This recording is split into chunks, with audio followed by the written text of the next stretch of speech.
This is the Lone Crater YouTube. We hope this video helps. You'll start by confirming prerequisites and taking the first actions.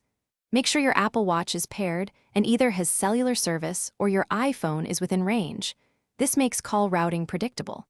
Once paired, sign into the same Apple ID and enable Bluetooth and Wi-Fi on both devices so they can hand off calls.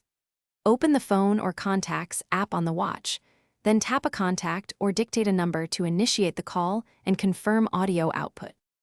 Now you'll handle the mid-call mechanics and finer controls. During a call, swipe or tap the audio icon to choose speaker, built-in mic, or paired Bluetooth headset, because correct audio routing prevents dropped conversation. Use the mute and keypad buttons when you need to enter numbers or silence yourself. Add Call lets you create a conference if necessary. Make sure to watch the signal icons, cellular bars, or connection dots, so you can finish and troubleshoot. When the conversation ends, tap End on the watch. To transfer to your iPhone, open the green audio/phone icon and select your phone, which hands off the call without interruption.